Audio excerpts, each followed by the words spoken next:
नमस्कार, मी अजित पाटके पाटील, आम आदमी पार्टी महाराष्ट्र कार्याध्यक्ष।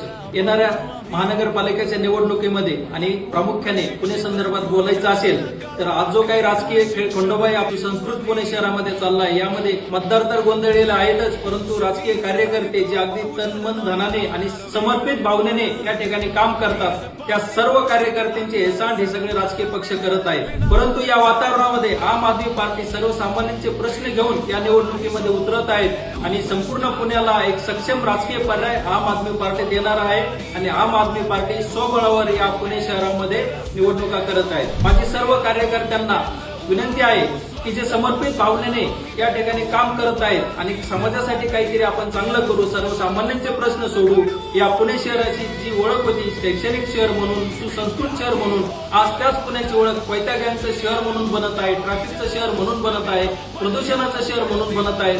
तर या सर्व असंख्य अडचणींना सोडवण्यासाठी, पुण्याची ती ओळख परत मिळवण्यासाठी आपण काम करूयात। आम आदमी पार्टी अरविंद केजरीवाल यांनी हा जो प्लॅटफॉर्म आपल्याला दिलेला आहे, हा एक सक्षम पर्याय आहे। तुम्हाला सर्वांना विनंती आहे की आम आदमी पार्टीचे दरवाजे चांगले काम करणाऱ्या लोकांसाठी कायम उघडे आहेत आणि आपण सर्वांनी मिळून या पुणे शहराला ते वैभव परत मिळवून देऊ। धन्यवाद।